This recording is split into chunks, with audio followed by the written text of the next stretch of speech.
Mr. President, I rise today to address the Majority Leader's refusal to bring the Defense Authorization Bill to the floor.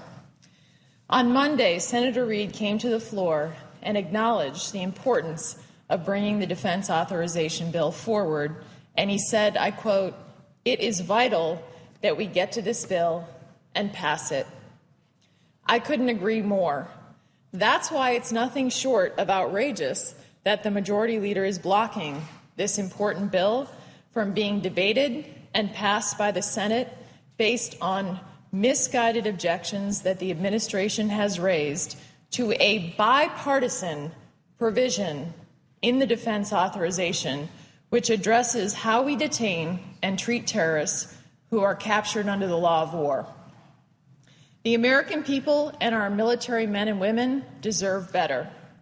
The 2012 National Defense Authorization Act addresses many essential issues for our warfighters. Just to mention a few of the important measures that the Majority Leader is blocking from consideration by failing to bring this bill to the floor. The bill ensures that our warfighters have what weapons they need to win the fight, ranging from small arms and ammunition to tactical vehicles to satellites. Just a few examples: advanced helicopters and reconnaissance aircraft, combat loss replacement. The authorization ensures that our soldiers and their families have quality housing. The authorization gives our wounded warriors better access to educational opportunities. The bill enhances the deployment cycle support system and reintegration for our National Guard and Reserve, given how much they have done in sacrificing for us with the multiple deployments that they've endured.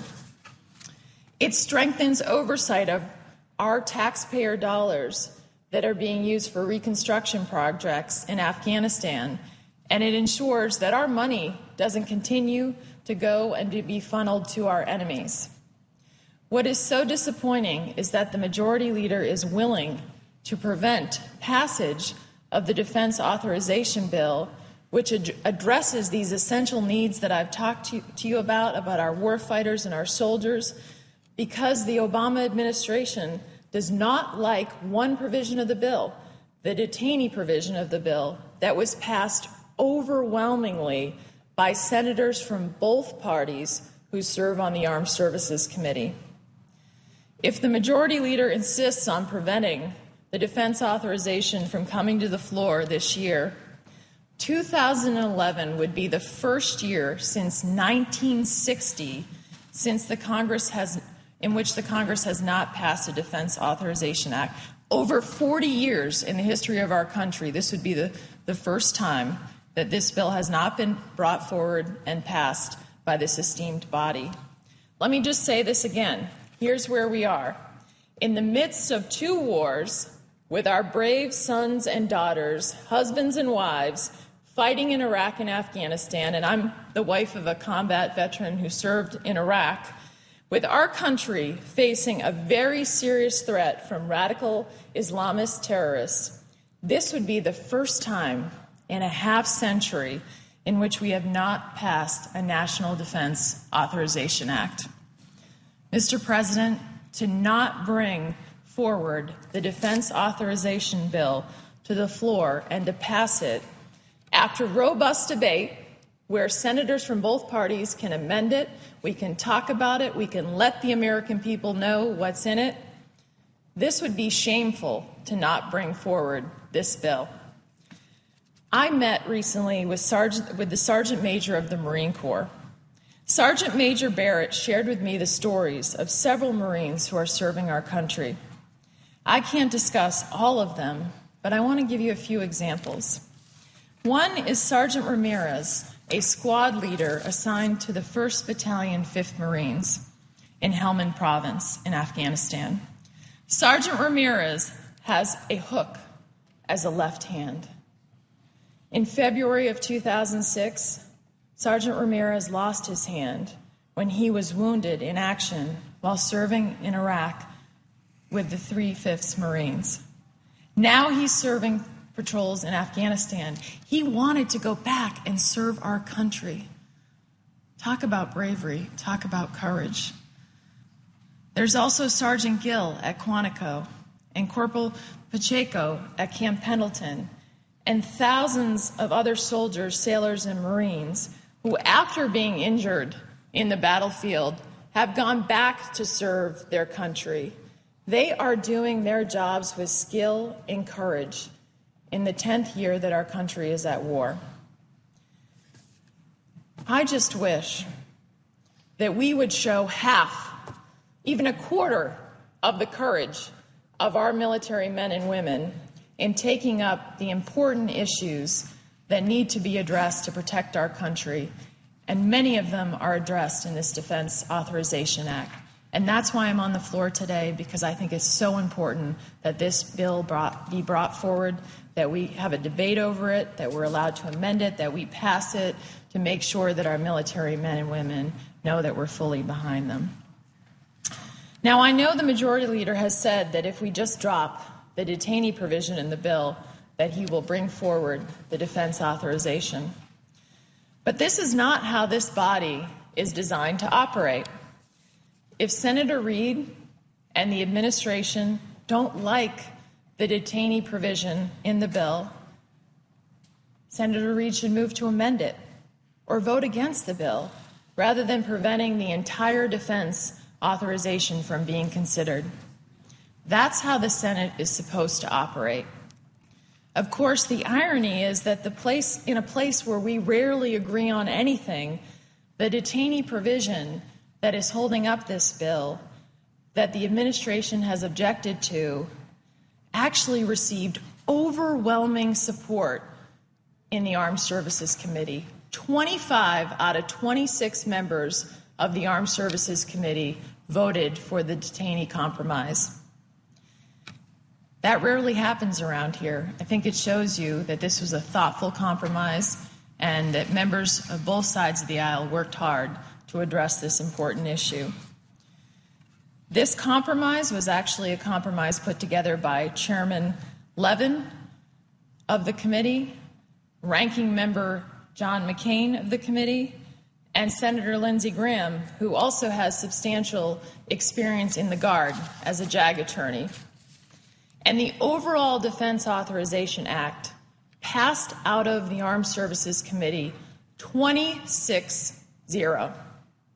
How often does that happen around here, that every single member of the Armed Services Committee from both sides of the aisle, Republicans and Democrats and Senator Lieberman, an independent, we all voted to pass this bill, and yet it's being held up right now from being considered and being brought to the floor on such an important issue to our national security and to our war fighters.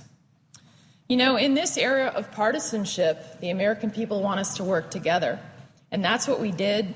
And as a result, not a single member, as I mentioned, voted against the final bill. And that's not to suggest that every member of the Armed Services Committee got what they wanted in that compromise or wanted things to be as they thought it should be or fully as strong. I was someone who fought hard in the committee for the compromise to be tougher on terrorists. But I respect that we came together as colleagues to come to this compromise and to move forward on the Defense Authorization Act so it could be brought for full consideration for every member of the Senate. If the Majority Leader were to bring this compromise to the Senate according to normal and well-understood procedures, every member of the Senate, including the Majority Leader and myself, would have the opportunity to debate it, to amend it, and to vote on the Defense Authorization Bill, including the detainee compromise that I just referenced. I may be new around here, but I must ask, why isn't the Majority Leader bringing forward? I know he's clearly doing the administration's bidding on these detainee issues, but why would you prevent the American people from hearing this important debate? Why would giving terrorists greater rights to our civilian detention and court systems which seems to be the administration's position, be more important than taking up issues like ensuring that our warfighters have the right weapons and equipment, or ensuring that our wounded warriors get better access to educational opportunities, and all of the other important issues that are addressed in the defense authorization to both our national security and to our warfighters. I believe that those issues deserve to be addressed by debating and passing this bill, and I also believe that the American people deserve to know all of the facts about where we are with respect to our detention policy with terrorists. Because I have to tell you, as a new member of the Armed Services Committee during the last 8 months, having our military leaders come before that committee when I've asked them about our detention policy and how we are treating terrorists that we have captured, how we're gathering intelligence from them, what are we doing to protect the American people, I have been shocked to learn that 27% of the terrorists that we have released from the Guantanamo Bay detention facility have actually returned to the battle to harm us and our allies. Too many former Guantanamo detainees are now actively engaged in terrorist activities and are trying to kill Americans. Former Guantanamo detainees are conducting suicide bombings, recruiting radicals, and training them to kill Americans and our allies. Saeed al-Shahiri and Abdul Zakir represent two examples of former Guantanamo detainees who have returned to the fight and have assumed leadership positions in terrorist organizations that are dedicated to killing Americans and our allies. Saeed al-Shahiri has worked as the number 2 in al-Qaeda in the Arabian Peninsula. Abdul Zakir now serves as the top Taliban military commander and senior leader in the Taliban Quetta Shura. Can you imagine having to tell a mom or a dad that their son or daughter was killed in Afghanistan by a terrorist that we released from Guantanamo Bay? We have a fundamental to protect the American people and to provide for our warfighters. We owe it to our military men and women to take up the Defense Authorization Act right now. Majority Leader Reid, as the leader of this esteemed body, should allow that to happen so that we can fulfill our responsibility to the American people. Let me conclude by urging the Majority Leader to bring the Defense Authorization Bill forward for debate, for amendment, and for passage. In the midst of 2 wars, it is time that Congress does its job and provides for our warfighters and their needs. Sergeant Ramirez, Sergeant Gill, Corporal Pacheco, and the thousands of soldiers, Marines, sailors, and airmen, and all of our volunteer force deserve no less.